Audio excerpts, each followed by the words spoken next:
Thank you, Mr. Brock, for that kind introduction. Thanks to you, I can comprehend complex economics, understand the inner workings of Iran's government, and, most importantly, recognize the scent of hazelnut coffee from a mile away. Potent stuff. On a serious note, I owe you one. The cogent debate I've experienced in your class has been a large factor in shaping me into the person I am today.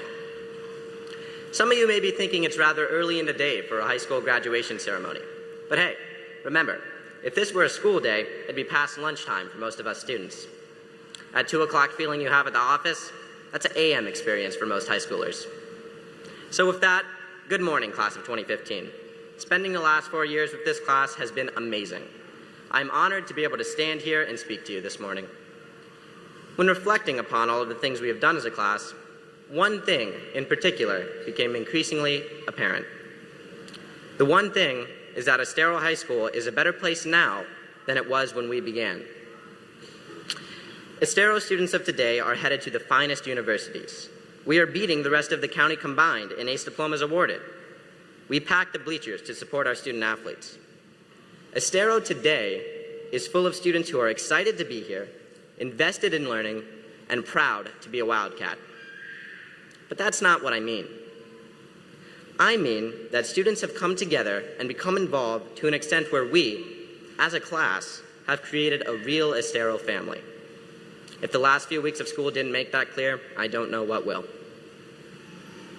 When I came to this school as a freshman, I didn't relate to it or the faculty or students here as a family, but now I do. And I think it's clear today, at the end of our journey, that we all feel that way. We've made Estero High School our family. Let me ask a question. Do we see the school differently because it's gotten better? Or has the school gotten better because we see it differently? The school isn't the building. The building won't change. Us together, the students, are the beating heart of the school. It's changed because we've changed. As a class, we decided that we don't have to accept things the way we find them. It is within our power to look at the situation we find ourselves in and change it for the better. Now, all along, we've been sold sort of a one-size-fits-all idea of success.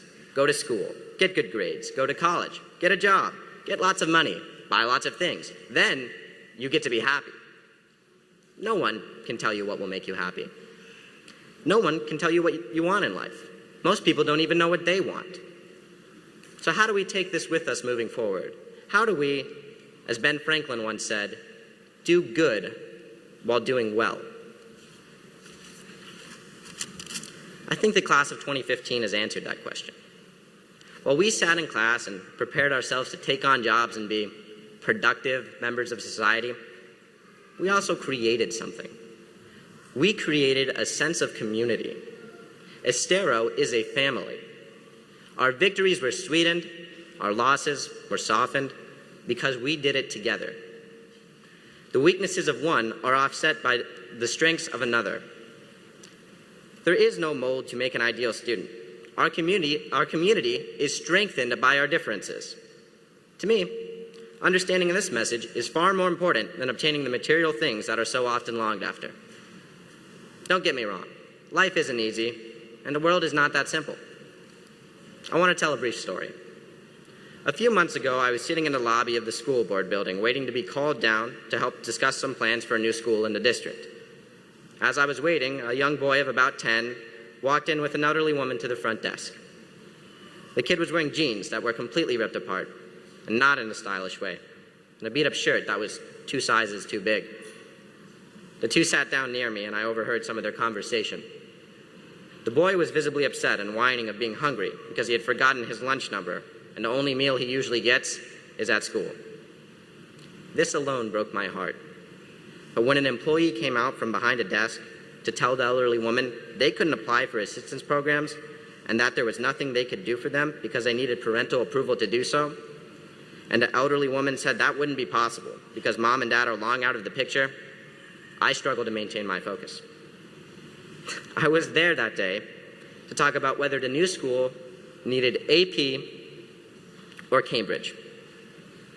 That decision seems so trivial after what I just witnessed. Look at the city of Ferguson or the streets of Baltimore. So many things divide us.